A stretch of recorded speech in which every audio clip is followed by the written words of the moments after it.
Scotia Newman, an attorney with the East Bay Community Law Center and longtime defender of people experiencing homelessness, explains if someone has a right to life, someone has the right to what is required to live that life, and housing is certainly one of those things. Because I agree with Newman, I affirm resolved the United States ought to guarantee the right to housing. Eric Tars, senior attorney at the National Law Center on Homelessness and Poverty, explains the right to housing. The human rights framework creates a duty on the part of the government to respect, protect, and fulfill the right. It allocates responsibility to the government to realize the right to adequate housing. The resolution is a question of what governments are obligated to provide. As the affirmative, I do not need to prove that this can be feasible or implemented. Rather, it is my job to prove that there is a moral obligation to try to provide housing for everyone. For example, one can agree that we ought to stop crime, but that does not mean that crime can be eliminated. Rather, that crime as a general principle is bad. Claiming that an action is infeasible is only a question of implementation, but does not refute the general principle of an obligation to provide housing. Moving on to framework, the value for today's debate is justice. The value criterion is minimizing structural violence, because failing to account for structural violence prevents justice from being fully achieved. Winter and Layton. Our normal cognitive processes divide people into in-groups and out-groups. Those outside our group lie outside of our scope of justice. Those who fall outside are morally excluded, so we do not acknowledge the injustice they suffer. We must be vigilant in noticing and listening to the oppressed invisible outsiders. Contention 1 is crime. Housing security is key to preventing recidivism. Quet 716. Jails serve as de facto institutions for people who were homeless. Formerly incarcerated people post-release in a homeless shelter are more likely to recidivate than those who find permanent housing. Being homeless before incarceration also increases recidivism. A study of 50,000 inmates released from New York State prisons found that risk of reincarceration increased by 23% when inmates had spent time in a shelter prior to their prison stay. Housing stability stands as a prerequisite for preventing incarceration. Studies have shown that adequate housing is necessary for preventing crime. The Justice Policy Institute 7. Low-quality housing may affect public safety. Exposure to lead were consistent with violent crime rates and delinquent behavior. 35% of low-income households had lead-based paint hazards. Affordable and supportive housing for people who are released from prison can help promote public safety. An increased spending on housing is associated with a decrease in violent crime and incarceration. Contention 2 is domestic violence. Many domestic violence victims end up homeless because there is a lack of housing assistance that they need. The National Law Center on Homelessness and Poverty 11. 1 out of every 4 homeless women is homeless because of violence committed against her. Domestic violence survivors need housing assistance, yet federal housing assistance programs are insufficient. This problem is compounded by housing denials because of one's status as a victim. 92% of homeless women have experienced severe physical or sexual abuse. Many domestic violence victims return to their abusers because they are unable to secure long-term housing. Current housing resources are not enough, as the National Network to End Domestic Violence writes in 2017 that in a nationwide study, 51.5% of the victims who identified a need for housing services did not receive them.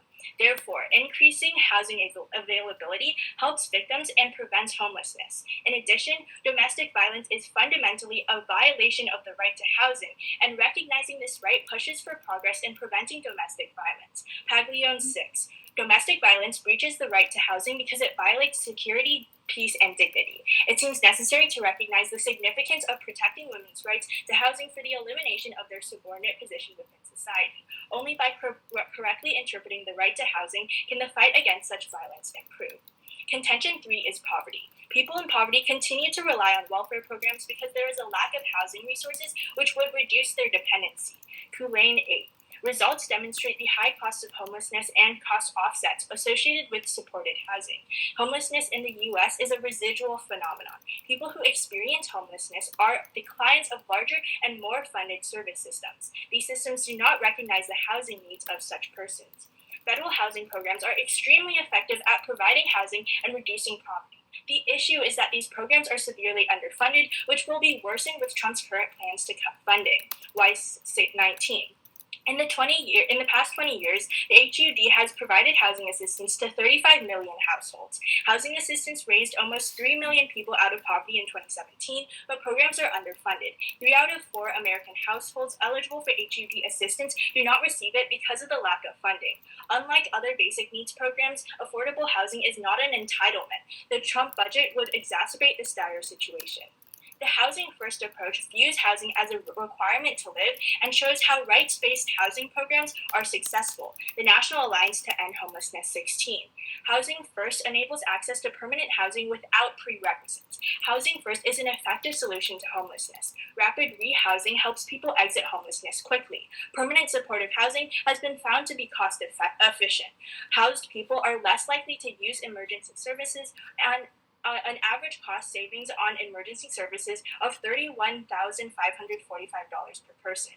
In Finland, where there is a right to housing, the implementation of the Housing First approach drastically reduced homelessness. The Finnish Ministry of Environment 16.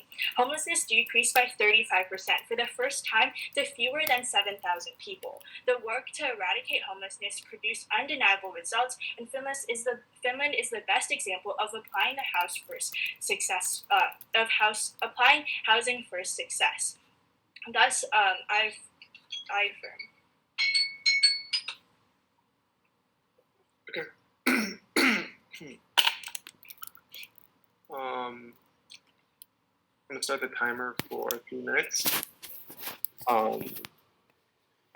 Time starts now. So my first question is with regard to your first contention about crime. You basically talk about how recidivism rates go down when people are given a right to housing. How large was the study that you conducted, and where was it conducted? So we give an example. For instance, one of the studies was 50,000 inmates who were released from New York State prisons, and then they found that there was a reincarceration decrease. Yeah, but the evidence also says that that there was an increase in recidivism rate as a result. I think you said 23% increase in recidivism rate as a result of being exposed to shelters prior. So it's saying that if we solve homelessness as a problem, that means it's less like people are less likely to go to prisons and commit crime. So the goal is to get people off the streets in the first place. Right. Like, I know we both want to solve homelessness, but your own evidence is saying that there's a causal link between the exposure to these shelters, these housing projects, and an increase in recidivism. There's a distinction between these homeless shelters and what a right to housing would look like. So we give you the example of Housing First, and basically rights-based housing programs are not simply shelters. They have extra guidelines that we have to reach as the federal government, and so it's like providing permanent housing rather than just a temporary shelter, which is what this is referring to. Right, but if you already live in a shelter, you wouldn't qualify for your own house anyways.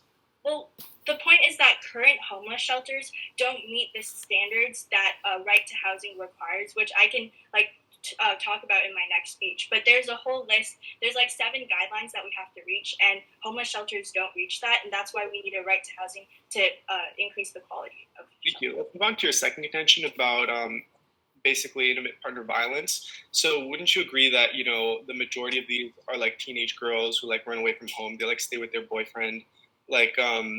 These people don't necessarily have access to a right to housing, even if it was implemented, right? The policy isn't you run away or you leave your boyfriend and suddenly the government gives you a house. The process is going to be much more complicated than that. You would definitely have to give evidence on that, because my evidence tells you that a lot of these people on the streets are middle-aged women with families who married into bad marriages and are stuck with that, and they're on the streets with their families. The problem is that right now they really need housing services, and the wait lists are so long and the resources are so sparse, but we need to increase those resources because they truly work. They're necessary, there's just not enough of that. Okay, and then with the last 10 seconds, I'll just ask you one last question is, why do you think that the study in Finland is comparable to the US at all? It's showing how actually providing permanent housing and not having prerequisites or standards to being able to have a shelter works and helps people rather than just leaving them on the street. I don't see how it would be any different, because we're just talking about people who need a house. Okay, thank you very much. So I'll read the NC now. To clarify, you're not taking any prep time? No, not yet. So would you, let me know whenever you're ready. Yeah, can you give me 1 second? I need to pull up the NC. All right, so is the order just MCAC? Yeah, so, for the judge, I would just like to state that I'll be going over the negative case and then rebutting the affirmative case. Fantastic. Okay. Time starts now. I negate the resolution, the U.S. ought to guarantee the right to housing. I value morality as ought implies a moral obligation, and the value criterion, or how we achieve morality, will be through maximizing societal well-being. The Affordable Housing Alliance defines the right to housing as legislative mandates that ensure everyone has access to housing, as well as its recognition as a right. Pretty in line with what my opponent has brought up. Observation 1. Rights discourse create an adversarial approach to policy. According to the Center for Housing Policy, enforceable legal rights such as a right to housing are fundamentally flawed. In rights-based systems, the rights holders alone have legal standing to complain if officials fail to do their duties, making their getting their due contingent upon their demanding it. In Ireland, a legal rights-based approach was explicitly rejected in favor of a social partnership model that has worked well in reducing levels of homelessness. Rights-based frameworks encourage an adversarial rather than a problem-solving approach, directing power and resources into the hands of the legal profession and away from the service provision. Furthermore, the language of rights delays policy and encourages shoddy implementation. Center for Social Rights Director Fellner 09 writes, human rights advocates fear that this notion could be misused by governments as an excuse to avoid obligations, arguing that the rights enumerated are subject to progressive realization. Additionally, they could argue that whatever progress they are making is sufficient to comply with their obligations, since these are subject to the maximum of available resources. Contention 1 is the free markets. Government regulations are the root cause of homelessness. Allowing them to implement right to housing will recreate the same problems. O'Toole 16 writes, the White House admits that there are no cities in America that are space constrained, except as a result of government constraints. Cities have plenty of space around them, except government planners won't let that space be developed in order to force denser housing. Developers should also be allowed to build low-density neighborhoods, but instead, state and local planning rules have essentially made such low-density developments illegal. Artificial constraints on urban growth make land many times more expensive. Furthermore, government bureaucracy sucks. They will waste all our money. Rosenthal 11 writes, when a housing project is large, HUD has encouraged housing authorities to hire program management firms. The housing agency must also hire its own counsel to overlook the work. And since HUD doesn't always trust the agency, it hires its own staff and often its own consultants to overlook the agency. Now imagine a contractor pricing his work. He must meet with the developer, the housing authority, the program manager, the staff and consultants hired by HUD, as well as the local code reviewers and bankers. And don't forget the Section 3 staff and SDBE consultants. All these overlapping reviewers must sign off on the project, which is why contractors complain that deeply subsidized projects take too long to get their money out. Contention 2 is food security. Guaranteeing everyone housing is a gross misuse of taxpayer money, considering 42.2 million Americans are still struggling just to put food on their tables. All additional government funds should instead go towards ensuring food security for two key reasons. First, food as a basic human requirement should come before housing. We die if we don't eat, thus the right to food logically comes first. Secondly, food insecurity is the leading cause of malnutrition, which creates conditions even worse than homelessness.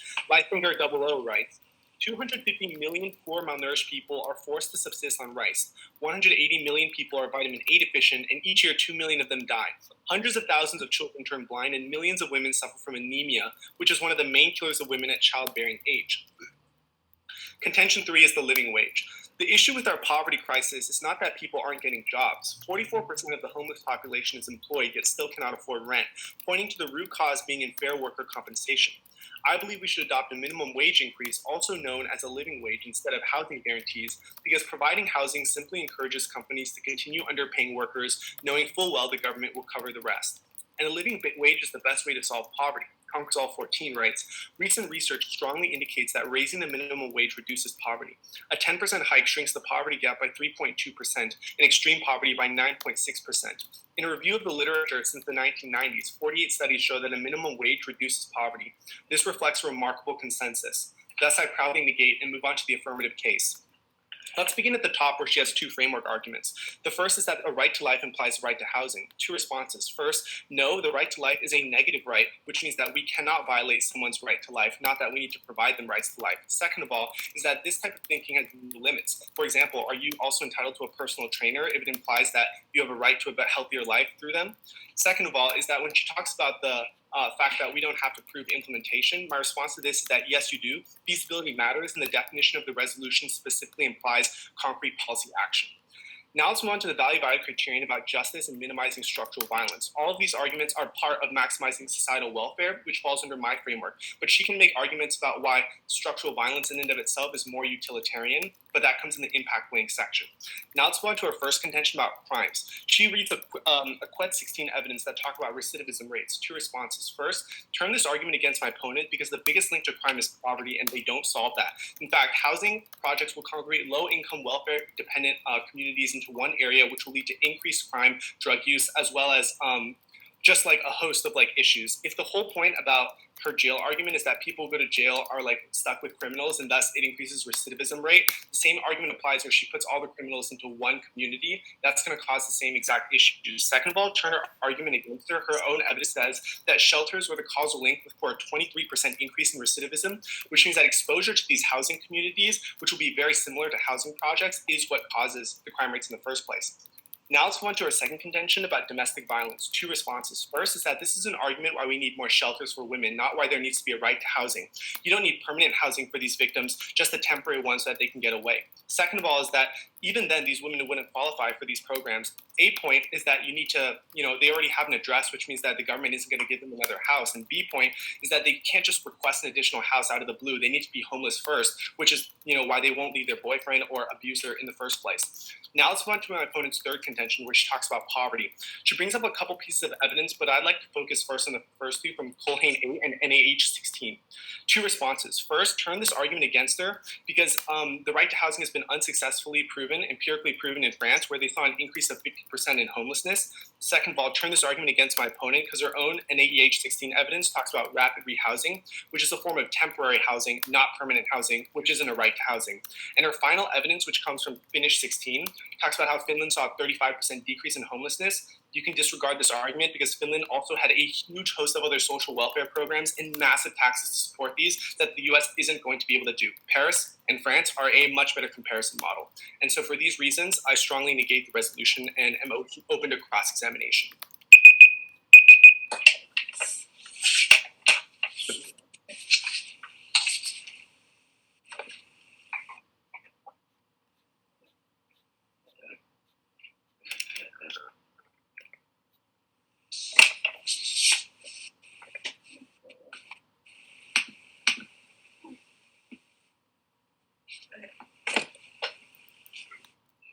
So let's start with your first observation. So you mentioned a social partnership model that worked in Ireland. What exactly is that? Yeah, so basically the social partnership model is where you don't explicitly state that there is a right to housing. The evidence generally finds that governments that do that become complacent, usually provide very low quality housing, and furthermore that the rights discourse causes backlash within the community, which makes it harder for them to implement their policy. So what does a social partnership model look like in the US? Yeah, so a social partnership model would just be like the government, sending out a bunch of press releases saying, hey, homelessness is an issue and we're going to do our best to solve it. That's it. And how is that going to be achieved? Yeah, so literally they'll send out press releases. They'll say we'll subsidize more housing or we'll give them more money. But basically, it does not require the establishment of the right itself, which is what causes the harmful discourse. Okay, cool. And just to be clear, I'm not advocating a counter plan where we would do that. I'm just saying that, you can look at places in Ireland to see that rights discourse can be very harmful. Okay, so let's go to your free markets argument. So you're saying that there's a lot of bureaucracy involved in like government housing programs, right? So is your suggestion to eliminate housing programs? No, so housing programs are pretty bad. If you look at historically, like Section 8 housing vouchers, they're pretty discriminatory and they actually cause more poverty. My argument is purely from an economic standpoint, the 7 additional layers that the government needs to go through in order to ensure these projects just means that you're not going to be able to find the contractors willing to like take up these jobs. Like the contractor is always going to go to like a private company first because like I read out the Rosenthal evidence, right? Like who in their right mind. So let's say the government isn't involved in anything. What are companies' incentives to give house or to build houses for people who are in poverty who need it but can't pay the rent? To make money. Tons of people in poverty can pay it, and the O'Toole 16 evidence is pretty good about talking about how the reason why they can't build the housing is because of government regulations. Governments want denser housing to make things more commercialized in one area, and that means that they don't let people build like low-density residential areas. Okay. Let's go to your argument on food security. So you're saying that, like, that means so all our taxpayer money should go to ensuring food security instead, right? No, so the first of the two logical arguments is that, well, if you talk about a right to life, right to food security would come first. I don't know why you say that we need a right to housing first, since, Right, we're not saying that any right comes first. We're saying that both rights are important, right? So would you agree that you'd rather be living in a home with a roof rather than living on the street? I'd rather not starve, and to be honest, like, if you can find the additional money to build extra houses for all the homeless people, that should go towards feeding the 42.2 million starving people. Okay, that's time. So I'll take prep. What is the order going to be, Lydia? The order will be ACNC. Okay. And is there any place in particular we're starting on the AC? From the top. Okay, cool.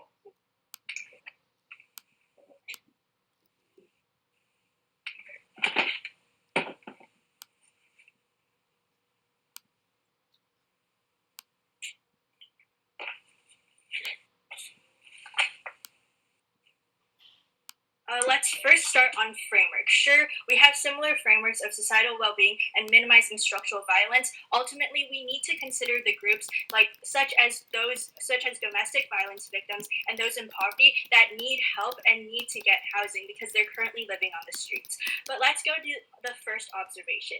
He says that I need to approve a concrete policy action, but he gives no warrant. I'm explaining that the resolution just says that we ought to, meaning that there's a moral obligation. So if I prove that there is a reason or there is a necessary need for people to get housing from the government, then you vote F. But let's go to the first contention.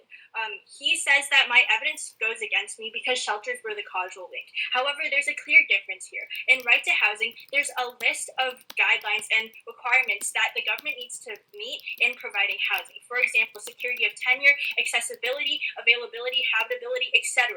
So when we have a right to housing, we have better and more adequate housing. And the problem is that we don't have these resources. That's why people continue to commit crime and are living in the streets and get criminalized and go to jails.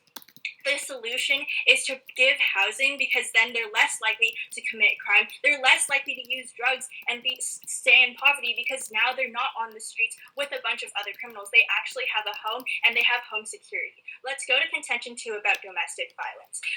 The problem is that there's an actual lack of resources, meaning that yes, there's not enough shelters right now, but we're saying that shelters will never happen unless we create a right to housing. Because domestic violence intrinsically it goes against the security of a home that a right to housing acknowledges. And therefore, when we say that domestic violence violates this right to housing, we can put more resources and more attention towards this legally, and then also more resources will go into this, which is what we need.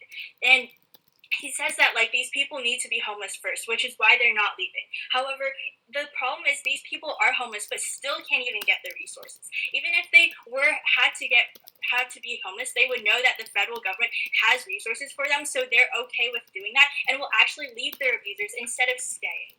Let's go to contention 3. So first, he says that this is about temporary housing, but we're giving an example, and temporary housing still encompasses the right to housing because it's just security of housing, meaning that you could get temporary housing for a bit until you can get a house for yourself. We explained that the HUD is successful in their programs, lifting 35 million people out of poverty once they gave them a house. So we have studies that expanding these resources by creating a right to housing would benefit people in the US. No matter what other studies have shown, we know that in the US, putting more resources into this will make things better, but Trump is planning on making cuts, which is why we need a right to housing now. Let's go on to the negative case. First is their observation 1 about how rights are bad. But they're basically advocating for a social partnership instead because that would be better. However, obviously Trump wants to cut these programs, so there's no intention of that actually happening in the US. And And also, he's advocating for like more attention in housing, but also saying that housing programs suck. So make him choose one or the other. Then let's go to his free argument. First, we explain that we need the government to step in because free market fails. Gilderbloom 16. Rent control is effective at keeping people in their homes. Supply side solution increases the cost of rental housing by taking out affordable housing units, and rents start falling only when you hit 15% vacancy. That proves that the free market isn't enough to reduce prices. Let's go to contention 2 about food security. The problem is people will stay in poverty. We tell you that housing and food is both important, but people won't be secure and won't be able to get themselves out of poverty unless we give them housing first.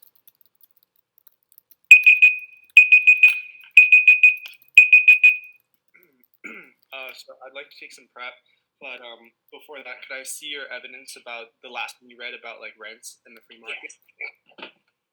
Okay. Do you guys mind both muting yourself? Right now? Yeah. When you mute yourself, I'm able to talk without you hearing what I'm saying, right? No. When you mute yourself, you can talk without us hearing. I see. So I need to mute myself on the video, and then I can talk about the round for Lydia on the recording. Okay, I'll do that. All right. So following along here, the obvious biggest mistake that the 1AR made here is it did not respond to the living wage contention. And this living wage contention is a really clever way to present basically a counterplan without saying you're providing a counterplan. The negatives argument is that instead of giving a right to housing, we'll just increase people's living wage and the amount of money they earn, because the root cause for why people are homeless is not that they don't have homes, it's that they can't afford homes. And so I put it in the speech doc. Problem. Okay. So that's one big mistake. I'll just start prep now. I'll grab it. Sorry, there's a little bit of background noise. Second big mistake is that I think the first contention, the negatives responses on the contentions just are not done very well. On the negative, or the affirmatives response, on the negative contentions are not done very well. There should be multiple ways that you press the free market and the food security. Where is it in the speech doc? On the top.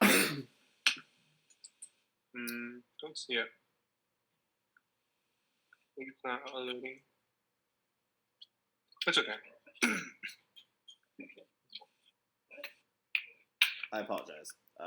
Lots of background noise happening because they're preparing at the same time, which is what happens when you record virtually.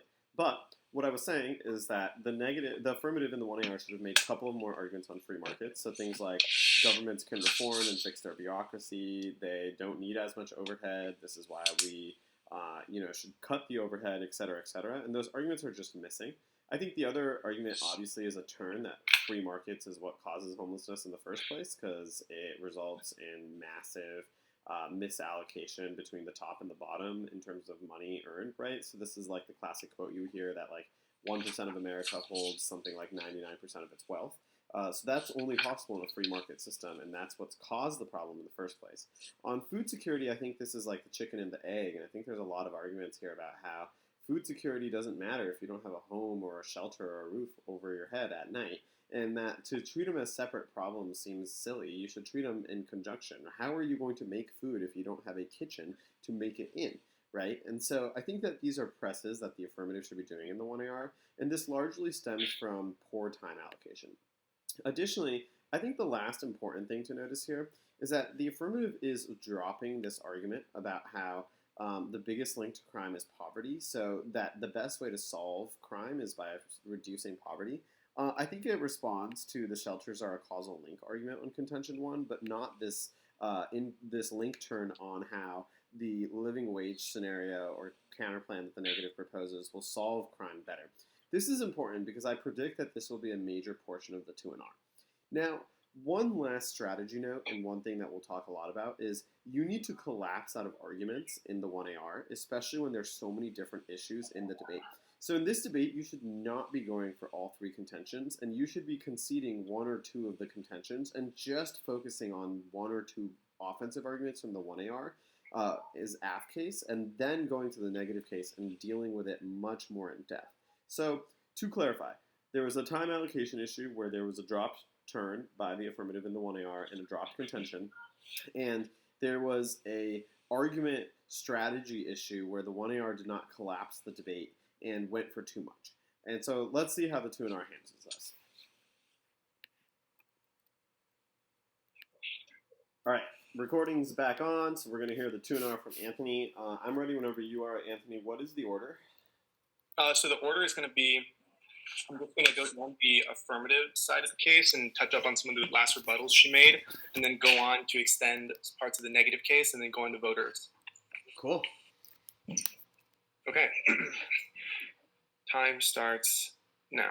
Let's start at the top of the affirmative case and look at the last rebuttals my opponent has made. In response to my rebuttal about feasibility, my opponent says that I have no warrant. The warrant was conceded in the Affordable Housing Alliance evidence that says that a guarantee of a right to housing is specifically legal mandates of legislative action, as well as the right being recognized as like a legal right.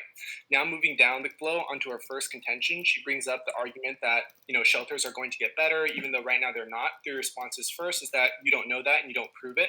Second of all is that you also don't prove that the best way to improve crime is by making shelters better. You just prove that sometimes, there's a chance that it will. And third of all is that your own evidence still determines that there is a causal link between exposure to the shelters and crime, which turns your argument. On opponent's second contention, she brings up the idea that, the shelters getting better would never happen without a right to housing. One, this is empirically denied because they are currently getting better and we don't have a right to housing. Second of all is that Ireland also empirically disproves this. And third of all is that this is just logically false. It's much easier to improve shelters than it is to completely mandate like a right to housing and then implement that across the entire country.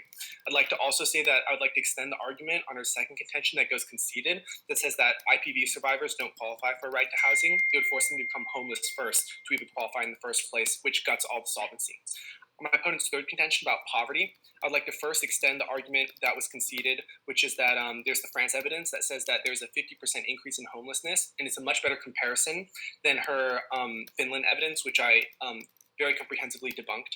She brings up the argument that, rapid housing encompasses a right to housing, but it just doesn't. First of all, is that the incentive structure is just totally different. One is temporary housing that incentivizes you to get out as soon as possible. And the second one is, a poverty trap that basically says that the government will take care of you forever. And furthermore is that these studies are all very small in nature as well. So it's very hard to generalize across the country. Now I'd like to move on to the negative side of the case. Going down the flow, I'd like to first bring up, her rebuttal on my first observation, where she says that Trump would want to cut the social programs, social partnership would work. But this argument actually flows neg, because if Trump wouldn't even want to support social programs or social partnerships, there's no way he would guarantee a right to housing. So that is her own argument against herself that says that her whole plan is plausible. Now let's move down the flow, where she talks about, on my first contention about free markets, that, the free market is not enough because rent prices are horrible. Well, my first response to this is that the only reason rent prices are so horrible is because of government regulation. Like when they, implement their ceilings, rent control that causes shortages of housing and spikes in demand. That's the reason why, if you look at California, our housing crisis is in such a shambling condition.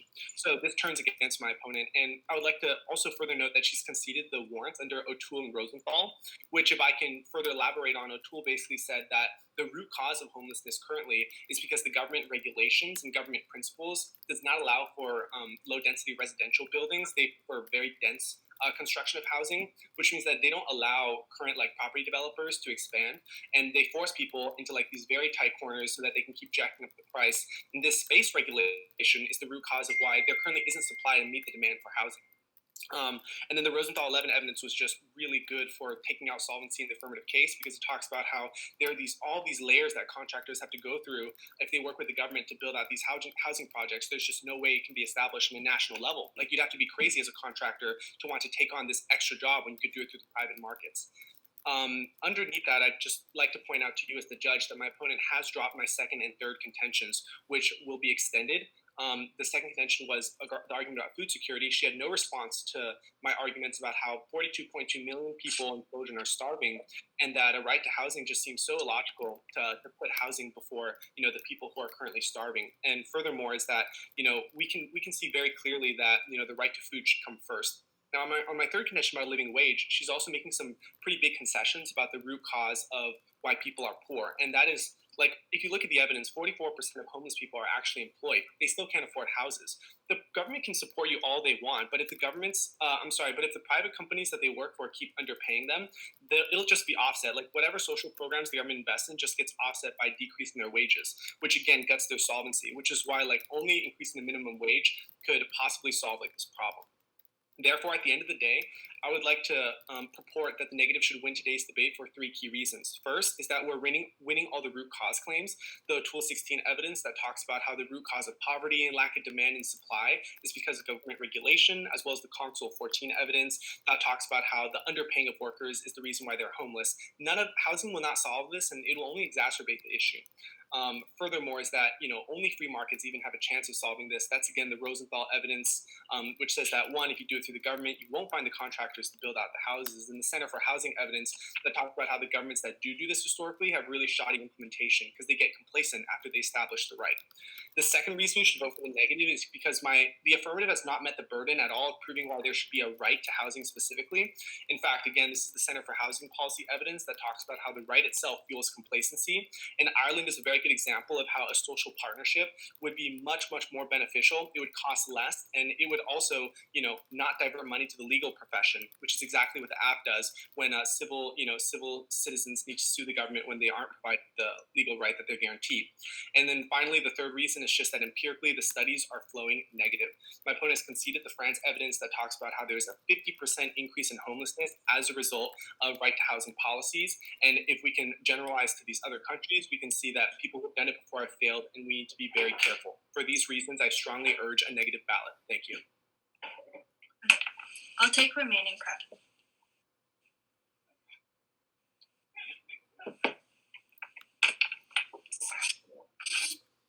So for those of you following along at home, this is an interesting speech because I think this speech could have also collapsed the debate a little bit more, right?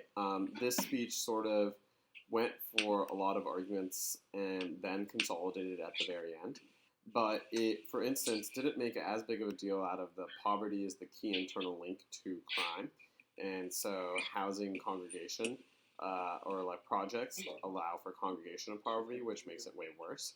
I think that argument could have been better, articulated or gone for. I think also that it's going for a little bit too much on the domestic violence scenario. Personally, I would have just gone for the there's no incentive structure for survivors of domestic violence to pursue the right to housing because it would force them to have to be homeless first. And we know empirically that people often don't leave their abusers because they want to, because they don't have an alternative option, right? So it's like a chicken and the egg scenario there. So this is a good example where I think you're maybe going for a little bit too much and you could go for a little bit less as the negative.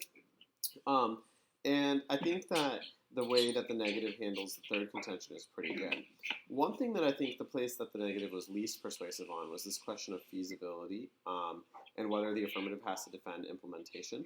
I think that this argument that the warrant is conceded in the Affordable Housing Alliance scenario or argument is not particularly persuasive and is not well explained.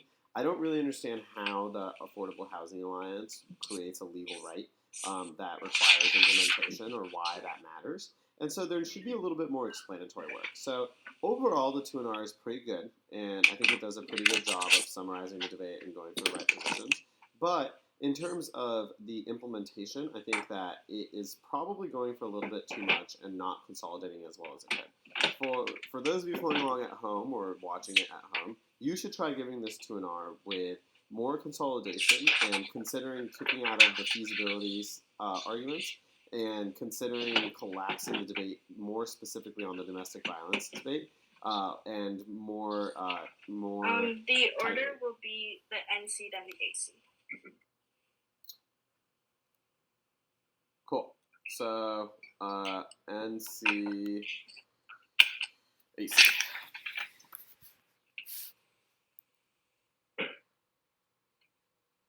Ready whenever you are. So let's first start on this issue of a right. We explained that social partnerships will never happen because that means the federal government is in charge of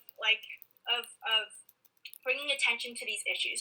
We need legal we need the legal profession in this to actually hold the government accountable. Like, the federal government obviously doesn't care about housing programs, but making it a right makes it so that we can actually hold them accountable. That's what we need, because we need to improve these programs, not get rid of them or defund them. Let's go to their first contention about free markets. The problem is not a lack of housing, because we have plenty of vacant housing in California, which is the example that he states. But also, we explain that private markets, first, there's no reason why companies would want to build for people in poverty. Private markets are not going to serve those who actually need housing, and rent control actually works, because a supply side demand doesn't work. We need the government to step in so that the people who don't have the money for housing can actually afford it.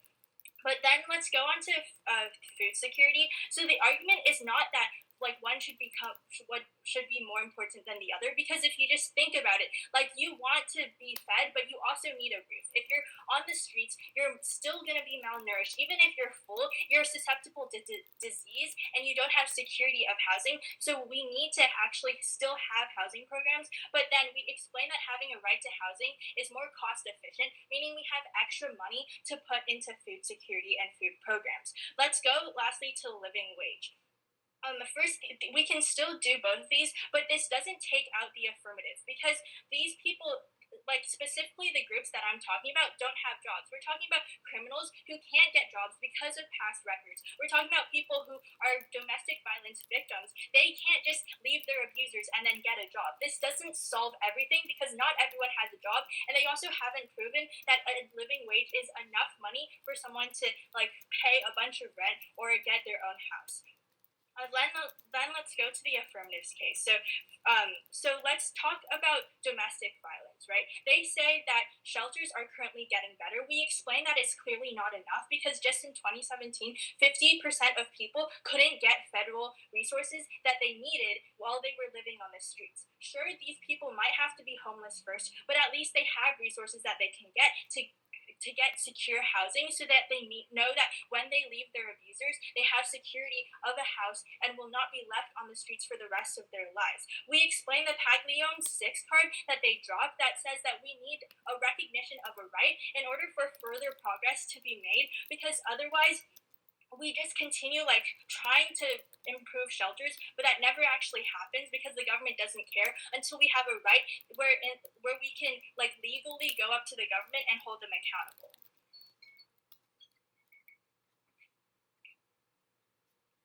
Great. So, you're muted, Paz. We can't hear you. Oh, sorry. So I think what I'll do is I will end this recording. Okay. And so this was a good round. We have it recorded. I left some feedback for you, Lydia, to look at in the preparation times. So that should be helpful. And I'll either transfer this over we'll figure out the transfer process. I'll probably just put it up on YouTube and list it, okay? So I'm going to stop and save this.